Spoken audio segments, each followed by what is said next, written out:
అసెంబ్లీలో నేడు పూర్తిస్థాయి బడ్జెట్ను తెలంగాణ ప్రభుత్వం ప్రవేశపెట్టనుంది. సుమారు 2,95,000 కోట్ల నుంచి 3 లక్షల మధ్య బడ్జెట్ ఉండే అవకాశాలున్నాయి.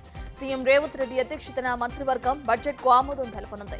మధ్యాహ్నం 12 గంటలకు శాసనసభలో ఆర్థిక మంత్రి మల్లు భట్టి విక్రమార్క, మండలిలో శ్రీధర్ బాబు బడ్జెట్ ప్రవేశపెట్టనున్నారు. ఏపీ సర్కార్ నేడు శాసనసభలో ఓటాన్ అకౌంట్ బడ్జెట్ ప్రవేశపెట్టనుంది. మధ్యాహ్నం ముఖ్యమంత్రి చంద్రబాబు అధ్యక్షతన మంత్రివర్గ సమావేశం జరగనుంది. సీఎం ఢిల్లీ పర్యటన సందర్భంలో కేంద్రం ముందుంచాల్సిన అంశాలపై మంత్రివర్గం చర్చించనుంది. కేంద్ర బడ్జెట్లో ఏపీకి ప్రాధాన్యత ఇచ్చినందుకు అసెంబ్లీలోనూ ధన్యవాద తీర్మానాన్ని చేయనున్నారు.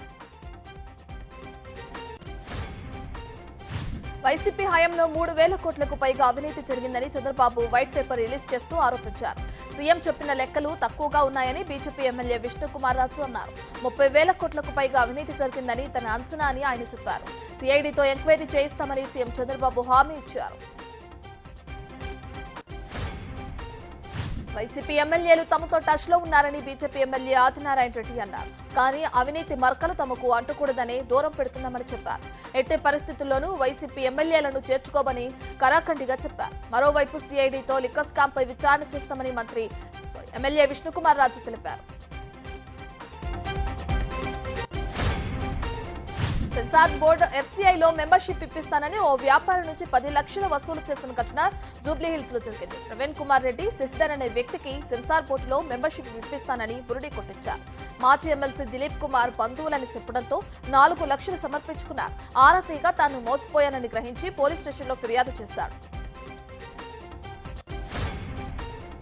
కేంద్ర ప్రవేశపెట్టిన బడ్జెట్లో ఏపీకి 9,151 కోట్లు, తెలంగాణకు 5,336 కోట్ల రైల్వే బడ్జెట్ కేటాయించినట్లు కేంద్ర మంత్రి అశ్విని వైష్ణవ్ తెలిపారు. యూపీఏ హయాంలో పోలిస్తే ఇది 6 రెట్లు అధికమని మంత్రి అన్నారు.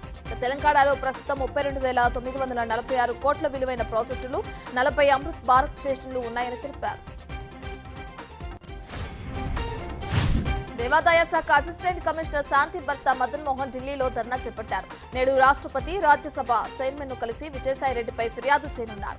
1000 కోట్ల భూములను కాజేసేందుకు శాంతిని వలలో వేశారని మదన్ మోహన్ ఆరోపించారు. విజయసాయిరెడ్డికి DNA టెస్టులు జరిపి ఆ బిడ్డకు నిజమైన తండ్రి ఎవరో తేల్చాలని డిమాండ్ చేశారు. నేపాల్లోని కాఠ్మండు త్రిభువన్ విమానాశ్రయంలో విమానం కుప్పకూలి 18 మంది దుర్మరణం పాలయ్యారు. విమానం శిథిలాల నుండి పైలట్ సహా మరో 3 గాయాలతో బయటపడ్డారు. టేకాఫ్ సమయంలో సాంకేతిక సమస్య తలెత్తడంతో విమానం క్రాష్ అయినట్లు తెలుస్తోంది. సౌర్య ఎయిర్లైన్స్ కు చెందిన విమానాన్ని మెయింటెనెన్స్ కోసం పోఖ్రా తీసుకెళ్తుండగా ప్రమాదం జరిగింది.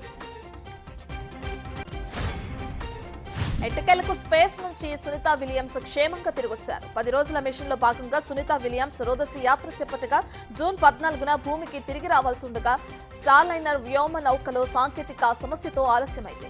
జూన్ 6న అంతరిక్షంలోకి వెళ్లిన సునీత విలియమ్స్ విల్మోర్ సురక్షితంగా రావడంతో హర్షాతి రేఖలు వ్యక్తమవుతున్నాయి.